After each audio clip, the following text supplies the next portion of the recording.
To the misty bog we go. This game is such a flat line with the music. Just like...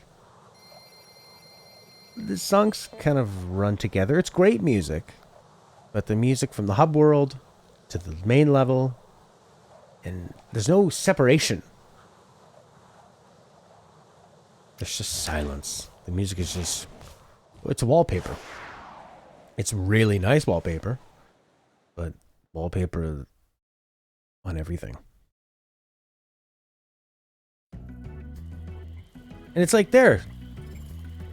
They didn't have any kind of music interlude into it. So they just have dead silence? Oh, look.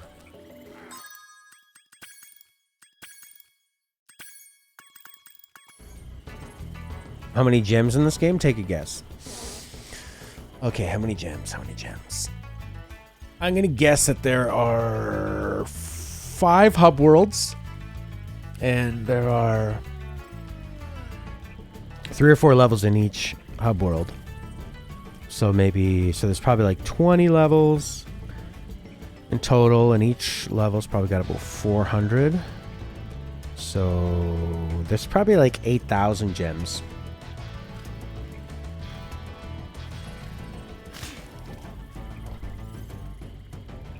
14,000.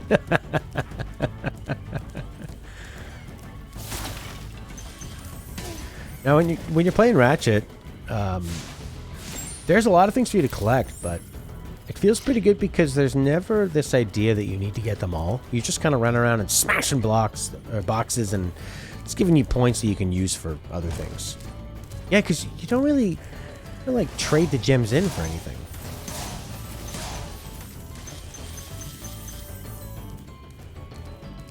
It's a neat game. I wonder if they intentionally skewed it towards a younger audience. You know, with like how it's very basic about big slow jumps. And the enemies die pretty easily. No?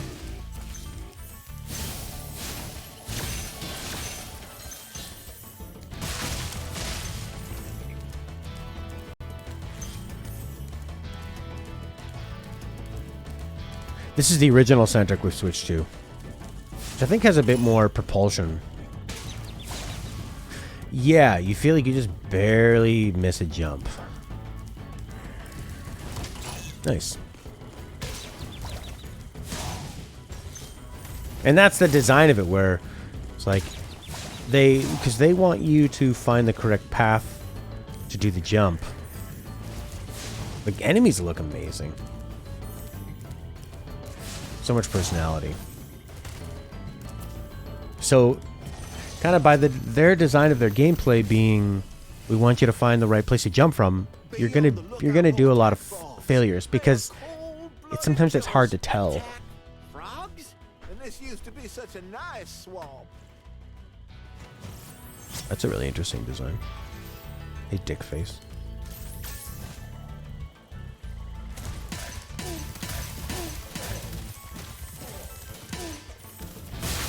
Spyro Heroes tell you constantly spend your gems on items, upgrades, and money bags.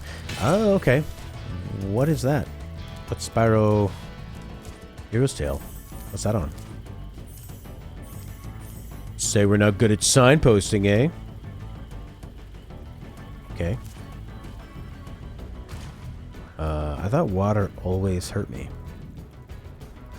This is magical water.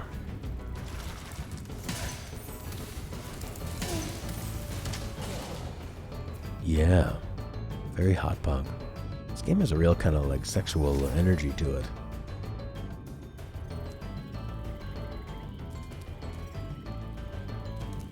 They're all waiting for you, Spyro.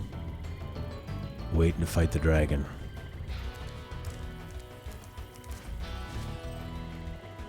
Boom, boom, boom, boom, boom.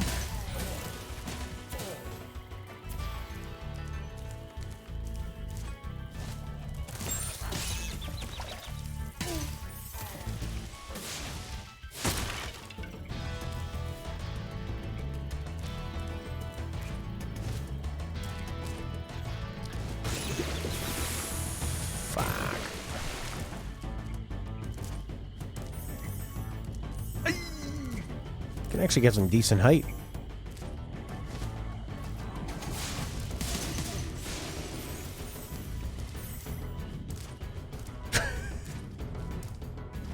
Spyro can swim in 2 and 3? Yeah, yeah. I think it's because a lot of the times there's just so many places Spyro jumps to and then he suffers. So they want to... They just really wanted you to go in there. They probably just playtested it and realized, nobody's going in there.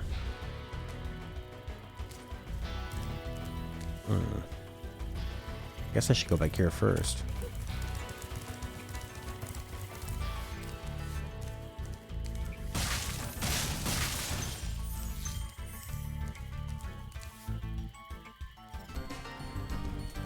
Oh, I feel much better now. Yeah. So jump in the balloon. Are you ready to go? Dreamweavers! That's where we're going!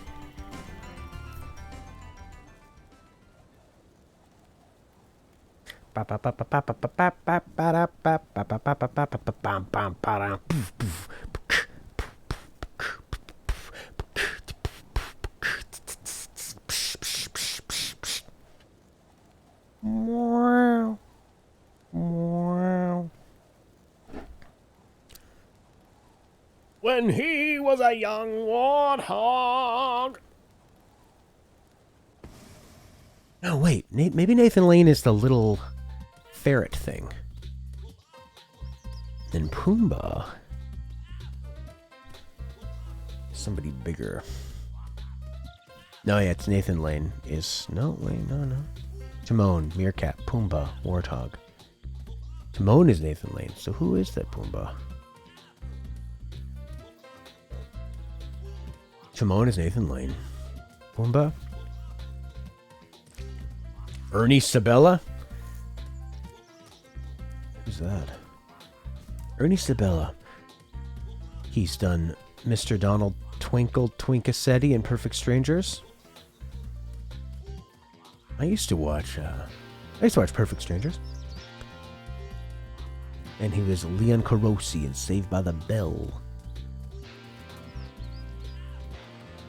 Okay. Let's do this.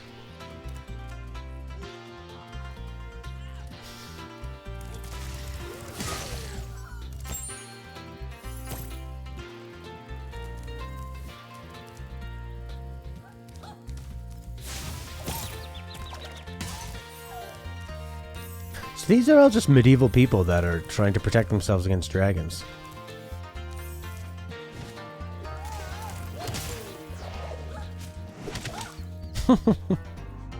They're horrific looking.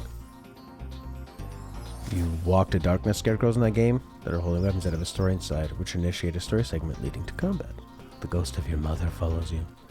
That sounds pretty intense. Yeah, you know what these characters look like? You ever see when people put their heads upside down and then they draw eyes right here? So it's just this part going. That's what they look like. Look like the upside down face character. Burn. I watched Thor: A Dark World last night for our MCU review. Surprisingly good. The stuff with Natalie Portman sucks. You don't buy that they actually love each other. There's one part where somebody is I don't know, insulting Jane Foster. And Thor says something like, "She is strong in ways you will never understand." Well, I guess I don't fucking understand it either, because she doesn't do anything interesting in it. Eventually, she does some kind of like Ghostbustery stuff where she's helping using science, which is kind of cool. Do I need to supercharge?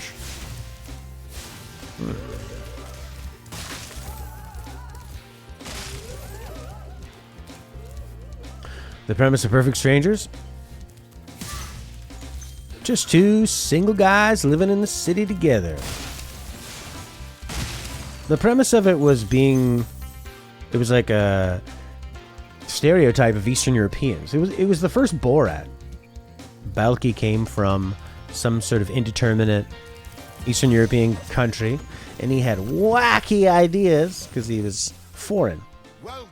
And his North American cousin was very, very straight-laced and tight. You must expect the unexpected and prepare for what is not there.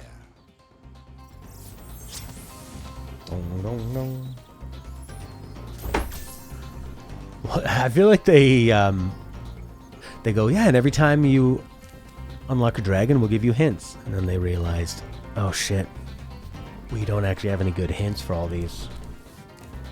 Remember to be prepared for things that are coming at you that you need to deal with. Be prepared. Yeah, in Thor especially, Natalie Portman, the way she plays it in the first Thor, she's just sort of like... She's just impressed with the way he looks. And she gets all kind of gooey-eyed and silly and clumsy and turns into a fucking idiot. Even though she's a super intelligent scientist. And Thor, the potential king of 9 realms. It's also hilarious when he says things like, the Frost Bridge 9 realms, Frost Giants, Jane Foster. Also to hear an Australian guy say Foster. Fosters? Beer. Jane Beer. And Rene Russo cannot do one of those faux posh British accents they use for godly people. It's like, Thor, what was I asking you? You need to be nicer to your brother Loki. I asked you to do it, Thor. You need to protect Asgard. Haha! That's a cool idea. Oh, I thought you were friendly. That's what I liked about Dunkirk. No romance. Just people trying to get out of a war and trying to survive. It's a disaster. No time for romance.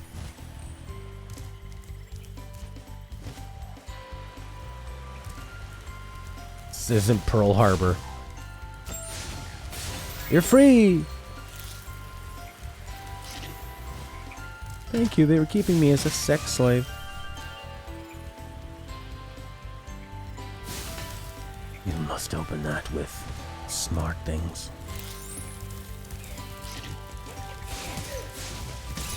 Look at these guys. Oh my god, what were they keeping her in that cage for? Maybe they're just gonna shoot her with arrows and make her fall in love. What does that say? Do not feed? Oh no. Oh my god, look, she's terrified. You could easily get out. You have Stockholm Syndrome? You know, they didn't make the bars very big. I saved you and set you on fire at the same time.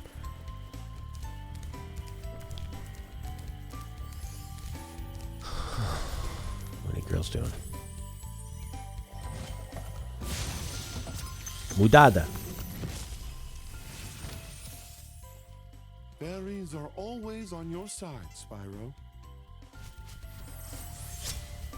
Good to know.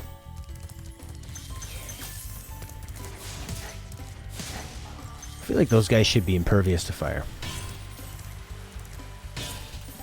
Anyways, Thor Dark World has a pretty surprisingly effective ending in combat and ideas.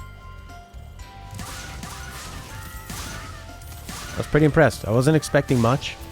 I thought the first Thor was pretty blah. They almost removed all of the human stuff that didn't work in the first one. And they made Asgard feel like a much more believable place. They used more actual sets as opposed to just green screen.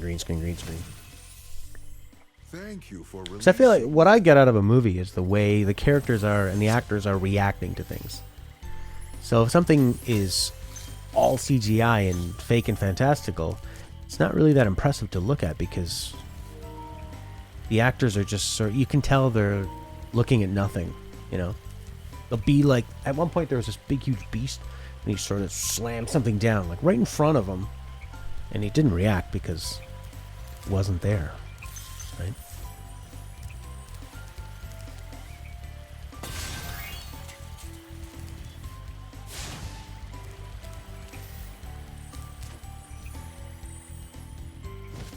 Ooh. Running through the fields.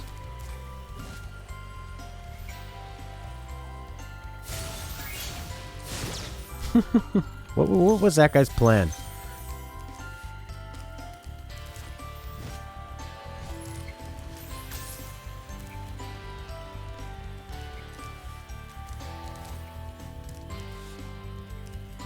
Do we need more of you girls?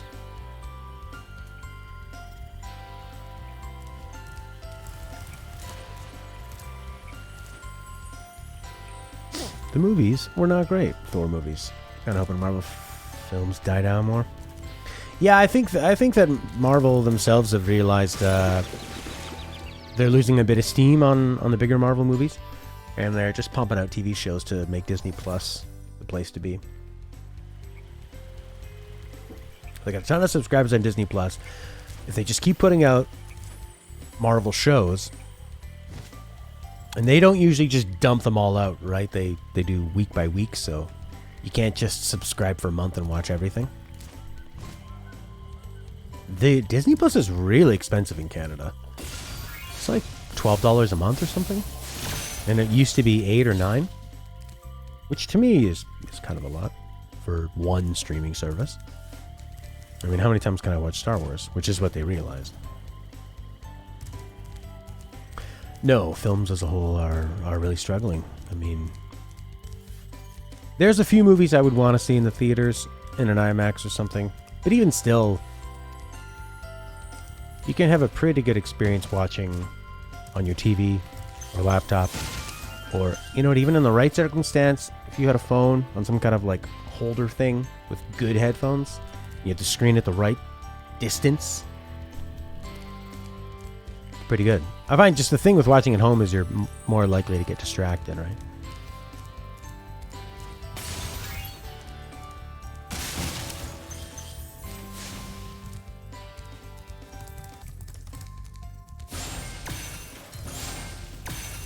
Yeah, the film industry is struggling a bit.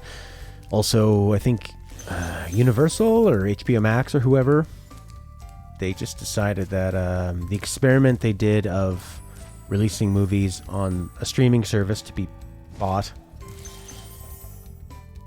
you either pay premium or no. I think you just get it with the service. Releasing those at the same time as they are in the theaters, rather than the theaters having exclusive rights for quite a long time. Oh, fuck off. They're going back to that. So the theaters are pretty pissed because the one advantage they have was that you could see these things only in theaters for the first couple months. And that's gone. Oh yeah, there's a lot of movie theater experiences I have where I remember the person in the theater talking, or like kids kicking chairs and stuff, or just the guy beside me when I was watching The Last Jedi breathing through his nose.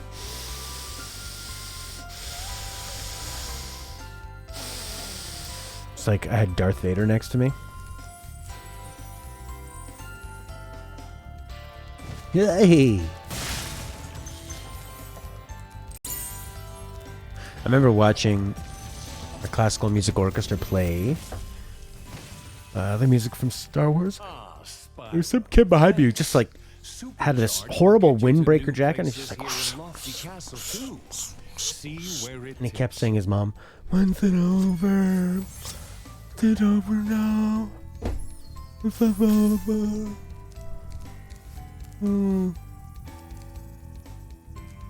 And the mom whispering to the kid to insinuate, you should be quiet. There's more to it, you fucking idiot. Obviously, it's not over. It's not a YouTube video. How stupid are you? Also, take your fucking jacket off. Nobody wants to hear.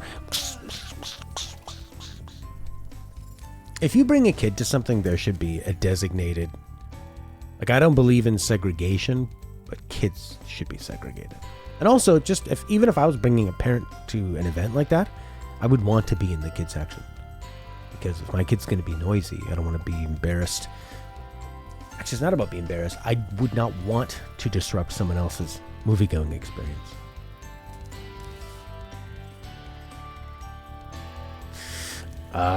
No, I think that the VIP price for Cruella is totally fine. Because think about this. Going to a movie theater, for you, as one person going to a movie theater, you think of it as, I'm going to pay this much. But to pay $30, you're not watching the movie alone. So you watch it with a friend. 2 people is the same as the movie theater price. You also own that. You get that forever. So even if you just buy it and you watch it a couple times, you've paid for it. And if you have kids or something, they're going to watch that thing like 50 times. You could bring other kids over. You could make it, sleepover movie party. I think the price is totally fair. Even if it was just a one-time viewing and a little bit less, I'd still think it was fair.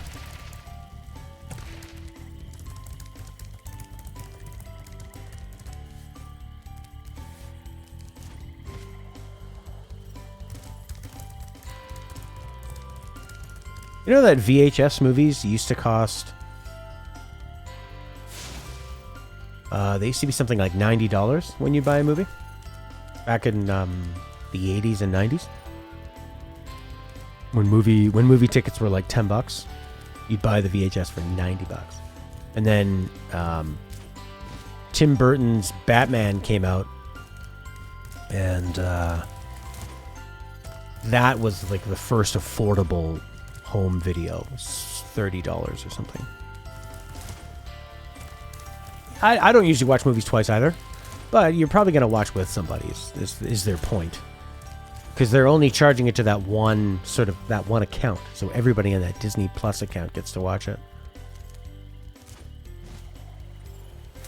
Look at these manatees.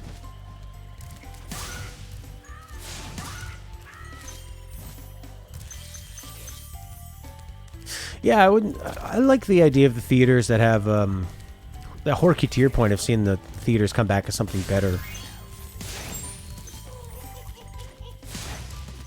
I'll usually, if my theater has the option for like a more premium thing, it's a couple dollars more. The seats are better. There's less seats in the theater. There's like food and beer choices, which, whatever. I don't really care about that so much. And you pick your seat, and it's I go to those ones because the people that go to that are usually more polite, and it's a smaller environment, so there's more people are less likely to be better behaved. This has been the original. Sounds pretty good.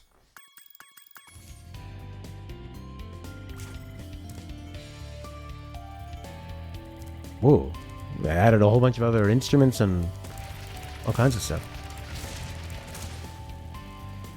Oh, there's that blue thing up there. The hell are those?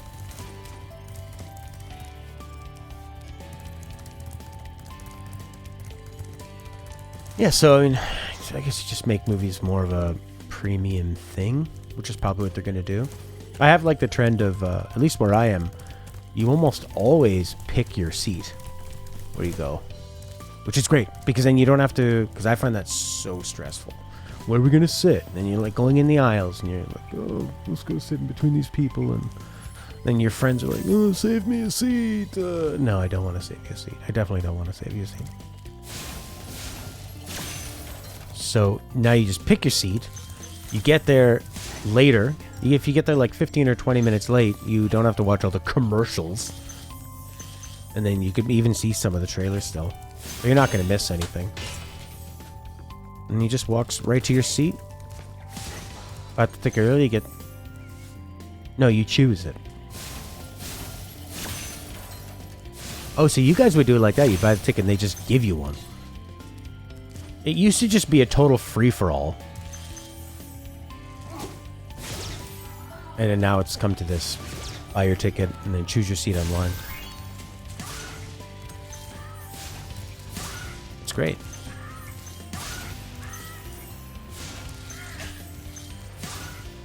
If there's, so usually in a lot of theaters you got that main section and then the sort of front section. I'll usually go either first row of the main section or back row of the front one. Unless that's a big IMAX, because then you're too far, you're too close. Your head's gonna be craned too far back. But I don't really like to see people.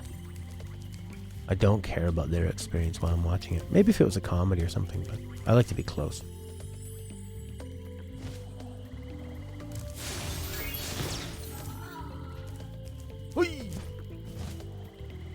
So in Europe they do that, eh? Or at least in Holland. Period in between people had people sitting in your seats often enough. Period in between. You specify where they want to sit in the front, back, or middle. Okay, so you just choose a general area? What do you mean, Horky? The period in between had people sitting in your seats. Oh, yeah. There's like... I make sure I know when I'm walking into a theater... A14, A14, A14. And I know it. I see it. I go. You need total confidence because you're going to go over there and people are going to be like... Ooh. Like, no, you're wrong. You're wrong. Get up and... And I show them immediately. Bam! Get up. Because it was like a big Star Wars movie or something, and there were some morons that had just sat somewhere, and then people come in and they're like, I think these are our seats, as the movie's starting. After free-for-all before the reservation? Oh, yeah. Yeah, where people are still figuring it out. Because people are such fucking assholes. In general. There's kind of this idea of people thinking, like, if we all just had the common courtesy, it would be a lot easier. But there's people who think they can take advantage of others' common courtesy to get an advantage of, like, well, I don't want to wait. I need to go. I don't have time to wait. You understand, do you? I'm going to do it.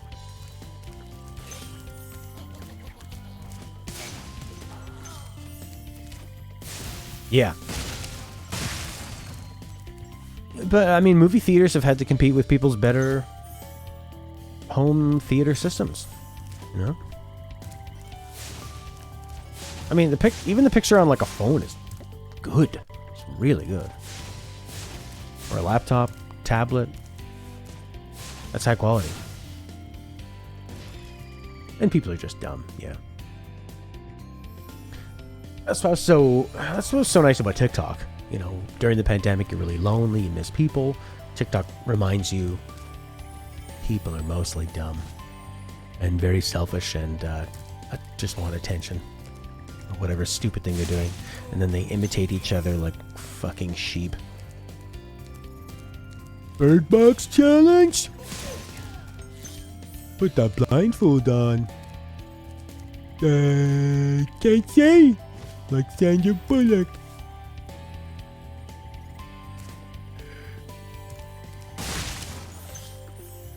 What side of TikTok are you on? The regular one.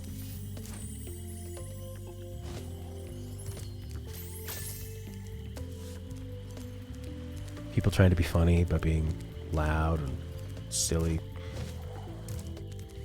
What's with all those ones where it's sort of like somebody just split screening themselves watching a TikTok? They're just going like this.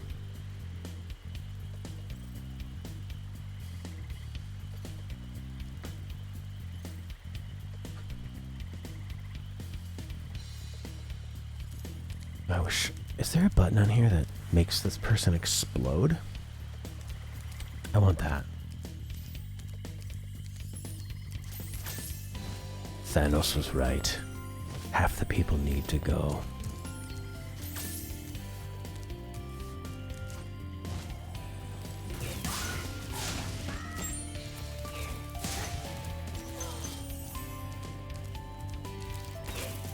And YouTube is trying to copy what they're doing too. They have the shorts. Hey, that guy. Although, what I really love is that most of the comments on the YouTube shorts are people saying, like, this is terrible, we hate this. You're on gay TikTok, fitness TikTok, and positive vibes.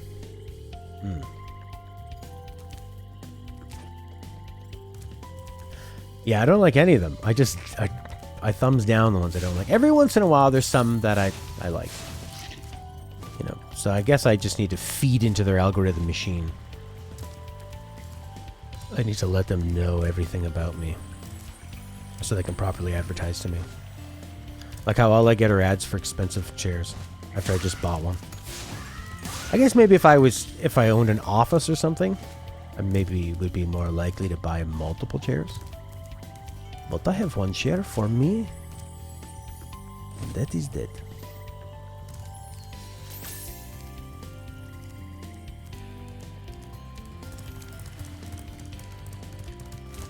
Why even make movies? Why not just make TikToks?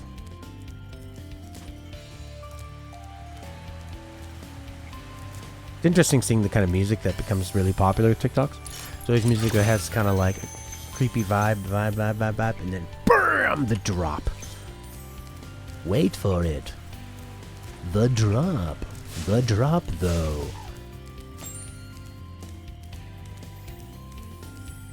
Wait for it. Your IQ is dropping. There's no reason to be in this level anymore. I don't need those gems. What do you get if you get all the gems? Huh? Anything?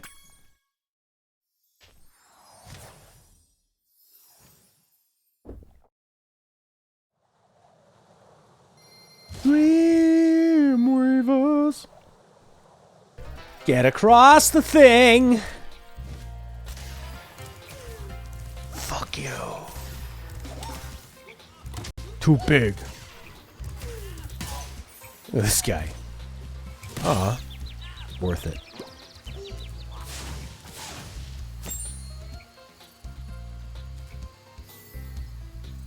This looks like a guy at a dance festival that has had too many drugs.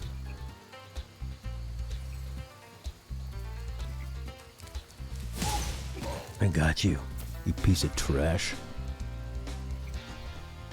I'm with you 100%. It's, there's just not really much else to it. You get the feeling like, alright, I'm gonna be collecting a lot of gems. Gonna be collecting some dragons.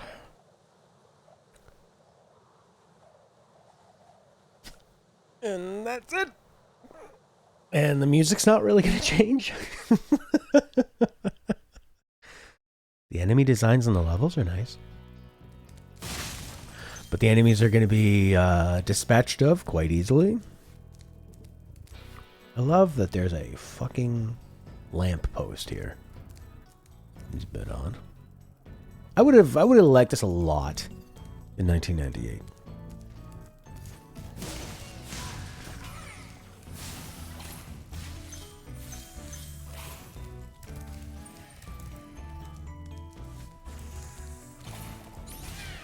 No, there really isn't. We played... I mean, most of this game we played until we finally got to the point of, That's interesting.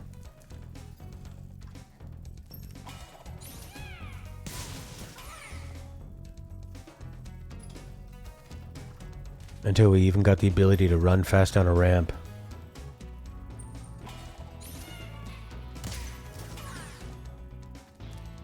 You will never die.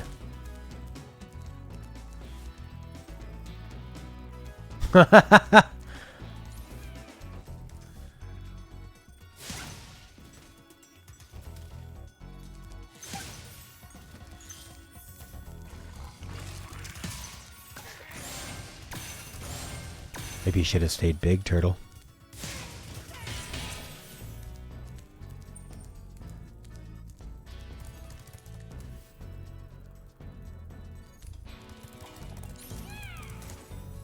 I wonder if there's something I'm gonna need to do with those gestures. And even like when you get the dragons, they're just kind of there. You know, they're like they're just more like a checkpoint that isn't a checkpoint. I'd rather flame the fools. Now you're thinking. Or fool the flamers.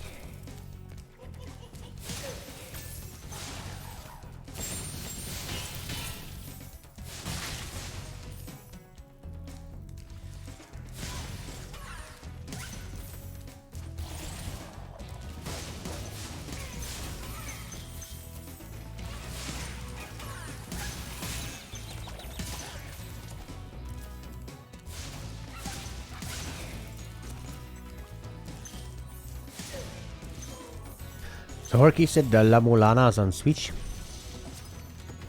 That's easy.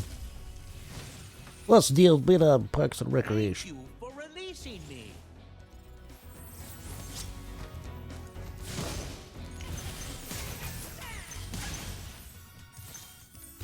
This feels way more like Ratchet. These sort of like tighter corridors. A lot of enemies would be thrashing around. In a more modern game, you think you'd return to a big room where all the dragons were. See how much you collected. Yeah, they'd say more things and it would kind of change things up. Or like Prince said, you'd have something to spend all your gems on. That I've been collecting.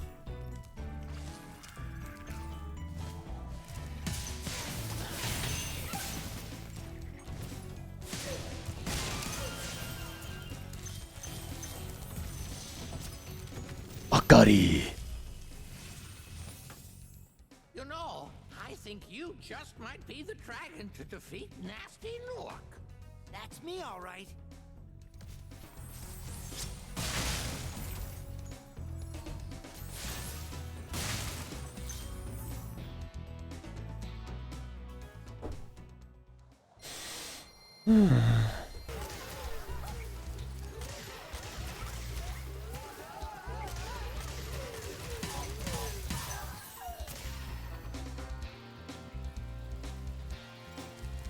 Not so loud now, are you?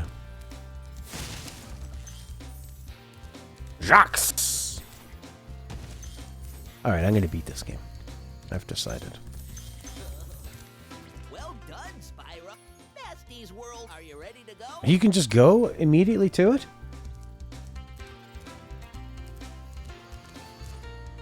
They don't seem like sentient beings to you? That's not sentient enough for you? Not enough depth. What are they doing? Do they live here? It did feel like in Banjo-Kazooie that the creatures were there for a reason and they were going about their business, and the way it was structured, it looked like a real place. This is very Ratchet, where it's very Insomniac. Here's a place, here's a bunch of enemies, they're all fucking staring at you. You flame them and you hit them, and you flame them and you hit them.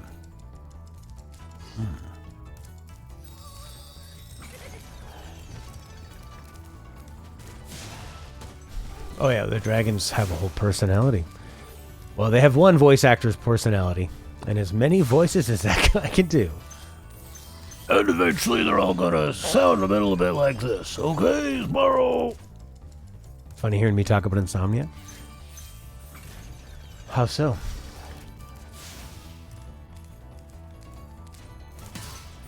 I think it's because I've played so much of Ratchet and Clank Rift Apart and Miles Morales, and then seeing this one. Sometimes you literally say you really love playing the games, and then other times you're talking about how bizarre they are. Well, I think it's because they try to do so much. I mean, you think of like the Spider-Man games, the newest ones. How Miles Morales, when it sticks to just being the actual storytelling is done so well. The traversal, the combat feels good. And then they kind of try to do some other things. They're like, what if there were little puzzles and collectibles and stuff?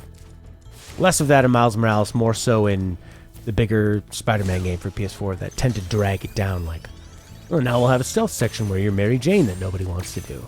And then you can go collect 1,000,000 turtles around the city or all that kind of crap. Because when I'm playing Ratchet Rift Apart, when I played through the main story of the game, I mean, that game was like a 10 out of 10. When I went back and started doing some of the side quests, that stuff wasn't as enjoyable. And then when I was trying to platinum it, it was a total slog. It was like playing Spyro. It was horrible. I hated it. I only got the platinum just because I had put in the work. It was the sunk cost phallicness. And that's like, alright, I'm just going to do it so that I have 1 platinum. But just playing the game, phallic fallacy. Just playing it how it was sort of meant to be consumed the first time. That's amazing. And yeah, like I love a lot about what they do in this one, but it definitely is rough.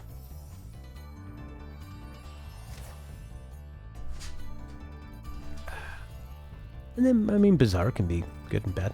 I guess it's because they just go for... They try a lot of things, too. But, I mean, this was their first 3D platformer, so... There's definitely going to be rough spots. You want to try the Forgotten City? Just came out yesterday. Ooh la la, what's that?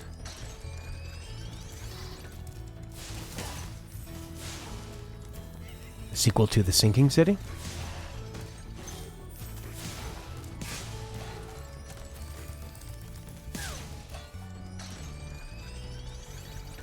Whee!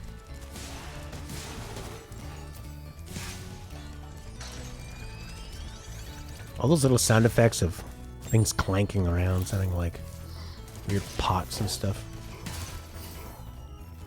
There's no sequel to The Singing City, unfortunately. Ah, Prince. Forgotten City is a game that was based on a Skyrim mod. Oh, no shit.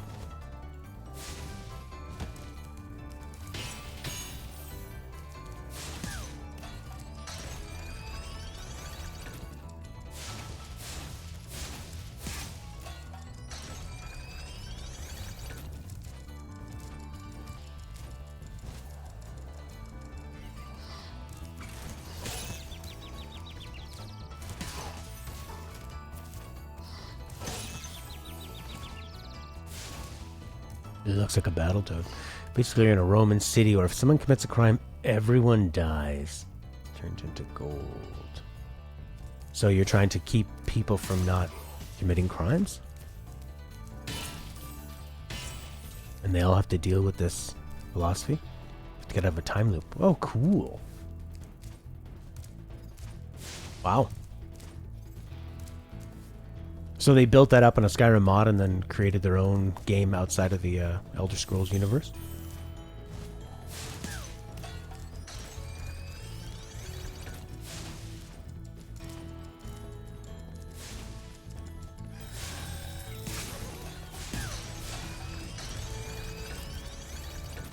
Sounds interesting.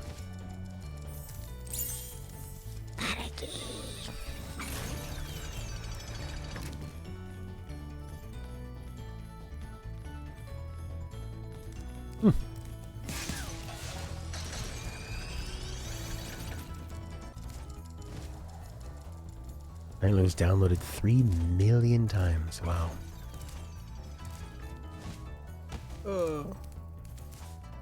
Good for them. That's a really beautiful use of inspiration from other people's work.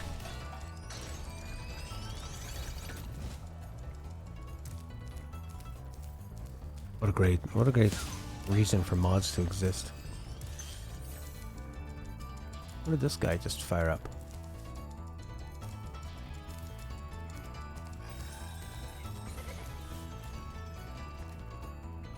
Something over here?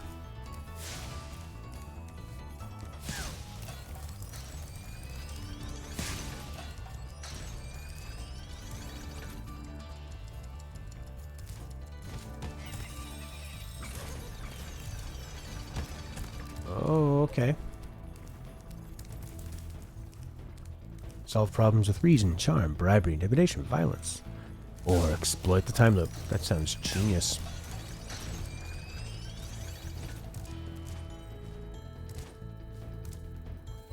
Oh yeah. His creamy thighs.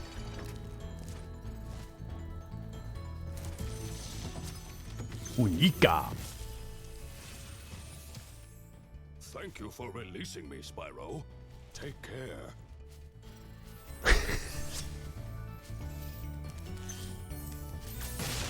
And that's that.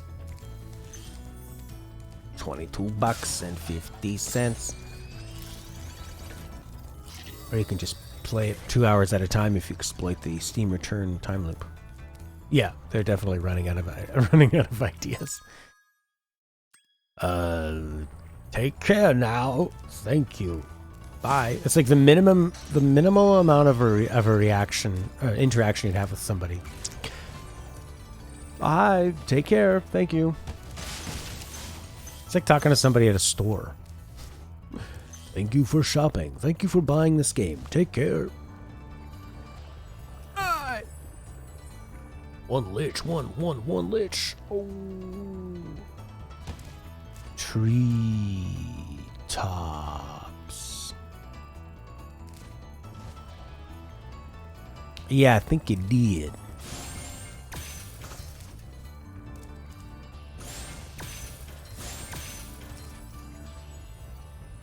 I got the jams.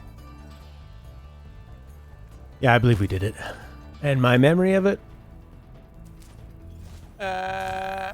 Oh. You gotta land right on that platform. If you really want to fly.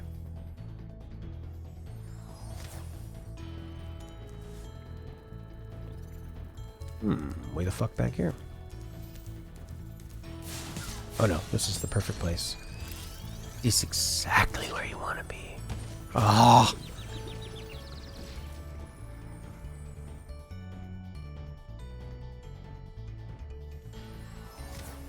I wonder if there's a Mario game I haven't played, since I've been blabbering on about Mario so much, and how I love it so much I want to marry it. Your experience has been captured for eternity. You got that right, Jack? Ah!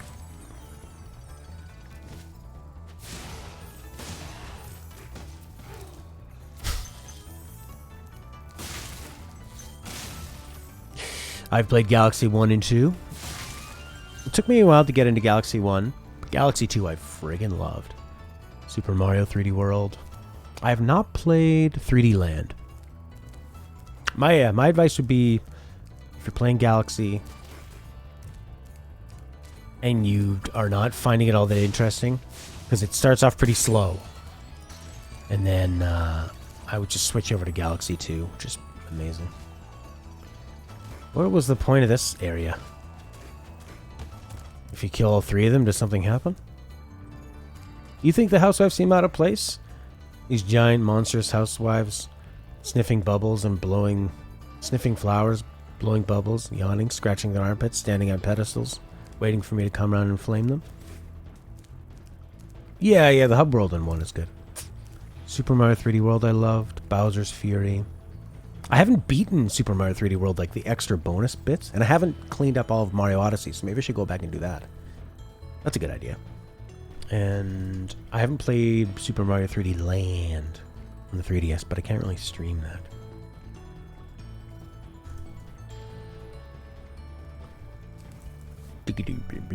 They're nightmare creatures, Prince. They don't need to exist in any sense of the form. Nightmare.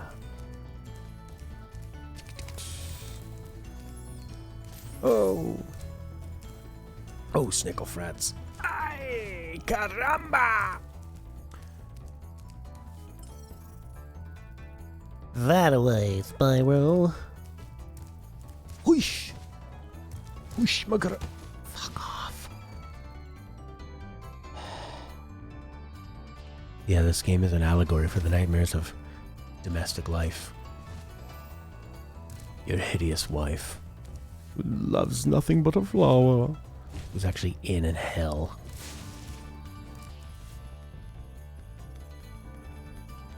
Where's the other dragon? You know what?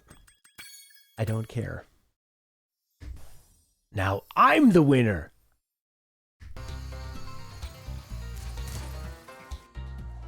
Yeah, when I fired up the second game, there was a ton of story. A lot more characters speaking to you right off the bat. Stopped gameplay a lot more. More personality. I think isn't there a girl he's talking to, and there's like some Ripto freak.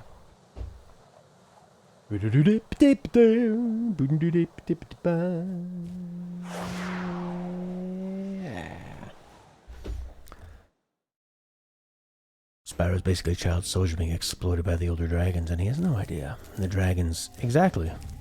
I feel like Spyro is the English Empire going into these different worlds and just taking all the gems. Taking everything valuable. And then just leaving when you're done. Not even accomplishing anything. That is the meta of this game. Oh, you want fanfare? There's no fanfare to what you're doing.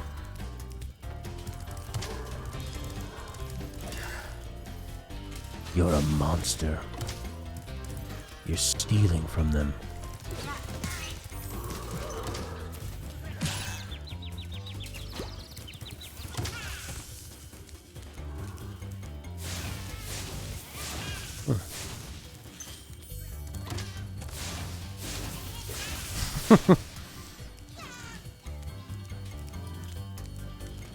Oh, it's like the Green Knight.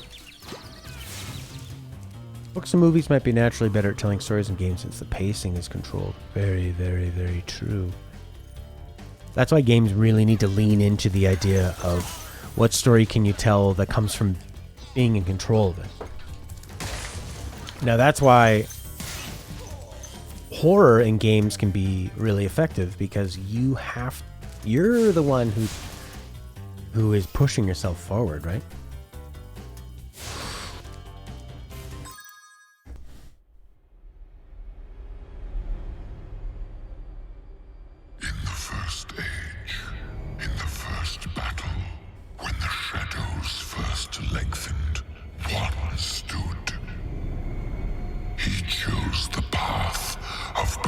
You know, you stupid Doom video, you ruined it with your stupid narration. I just wanted to hear this.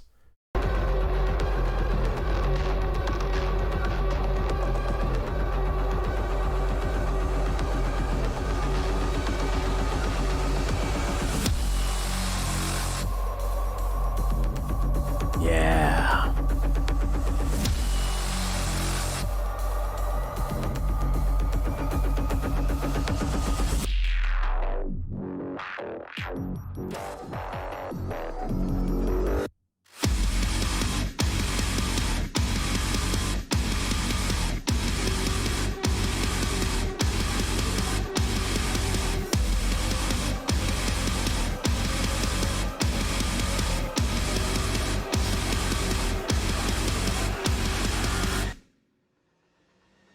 Okay, that's good.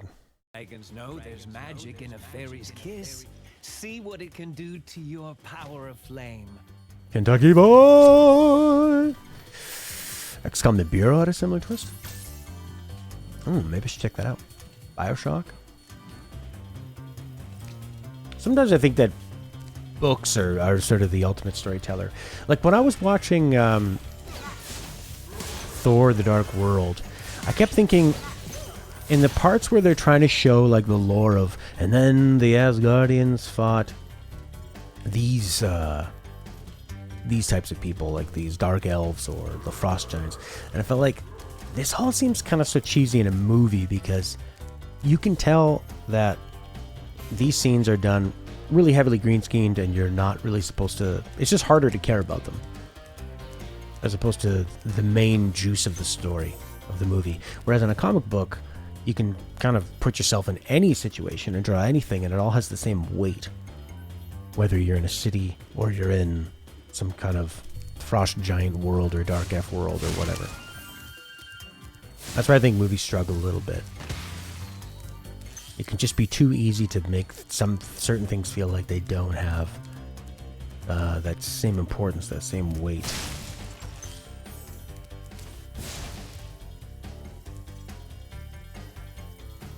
Yeah, Stanley Parable works for sure. That's a good point. You're the one exploring the different possibilities, so you keep asking yourself, what else there is? Like when I played Firewatch, and there was a part that was really, really like suspenseful, and I had to keep moving forward. It was freaking me out. Or games where you make a really dark decision, like a decision that might. What game was I playing recently where I didn't want to hurt the locals? I didn't want to destroy anything. I think it was Skyward. Was it Skyward Sword? Skyward Sword or something else. One of those kind of older games where I just enjoyed the world so much that I didn't want to go around and destroy people, you know? But right now, there's a time for destroying. Yes. Yes.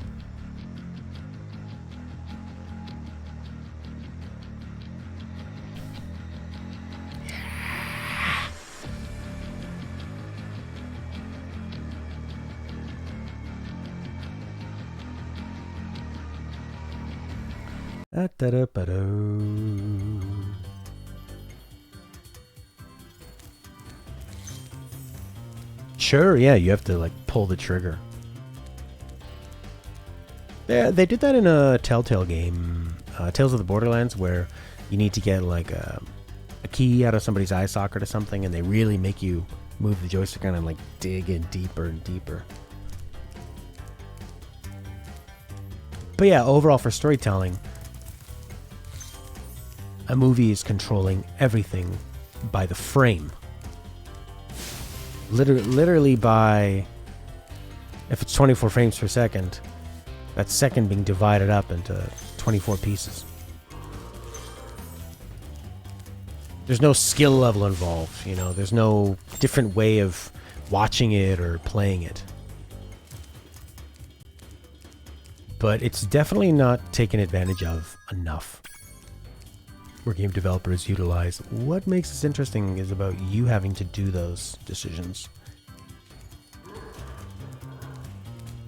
You know, not the perfect, but a good idea for games would be if you were, say, the cat, you know, like a typical kind of Star Trek: The Next Generation thing, where a captain needs to make a decision that affects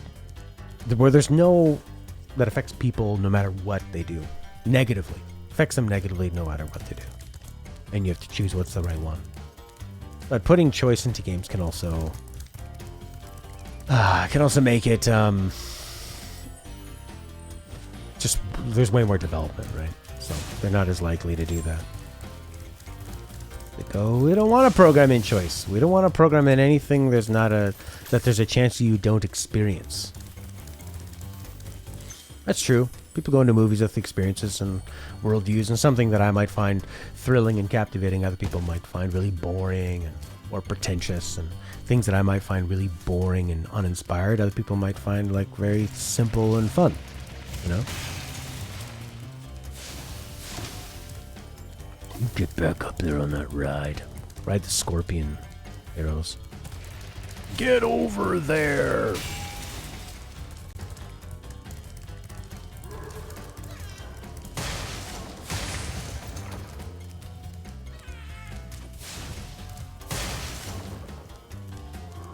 Don't have complete control over the narrative.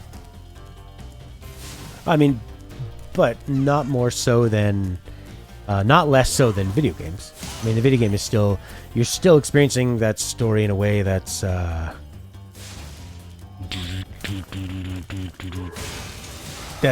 like, anyways, all those biases that could affect how you experience a movie narrative are still exactly the same for video games, right? It's just the movie knows to the millisecond when you're going to experience something, however you choose to interpret that.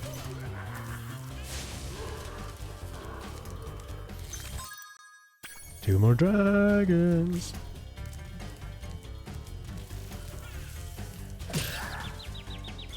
You got me.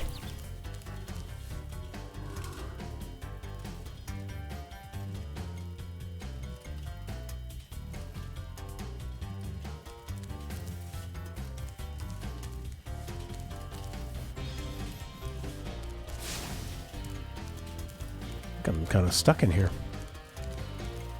Oh no. Oh, she gives me superpowers? Yeah, I feel like a little dog waiting for my treat.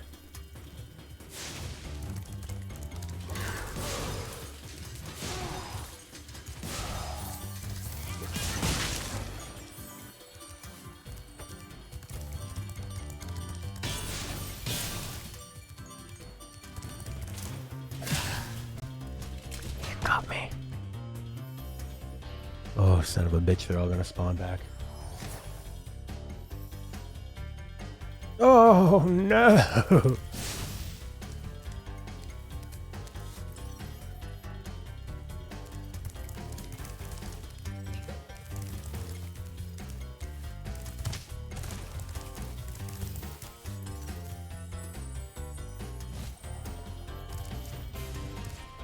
I like this idea of this guy being just press L3 and he gives you an idea where to go. That's cool.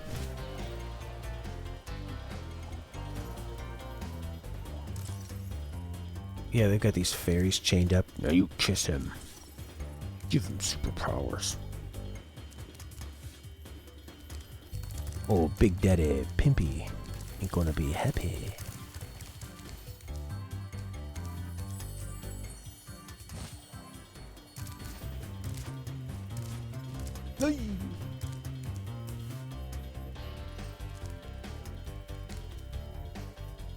Well, there's some stuff I haven't gotten yet.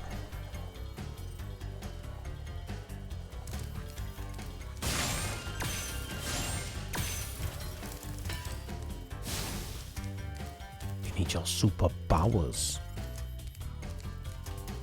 And you need them there too.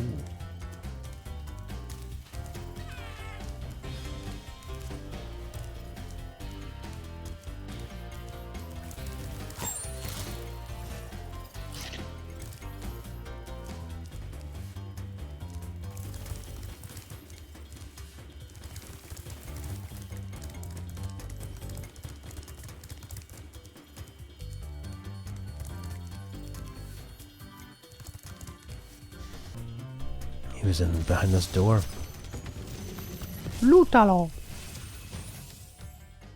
Hold your horns. Here comes Spyro. Patience, little one. You'll soon have the opportunity to battle the one who matters most. Nasty Nork.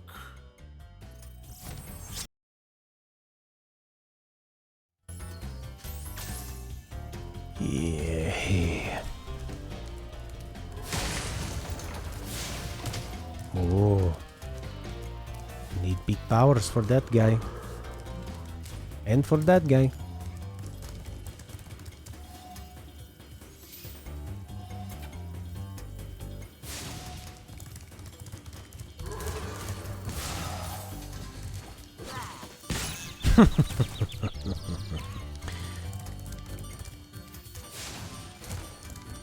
Oh, yeah.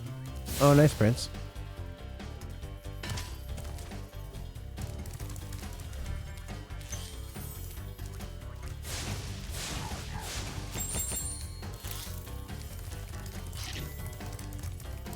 Oh, yeah, I want him there.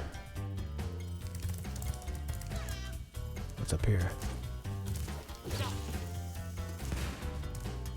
I love how disappointed he looked after. Okay.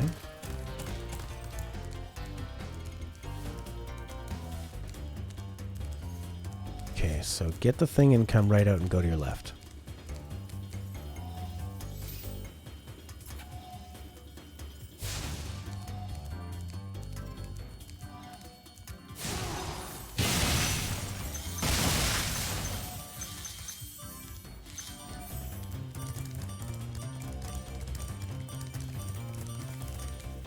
Oh yeah, this guy. It'll be more gems. That's what it'll be.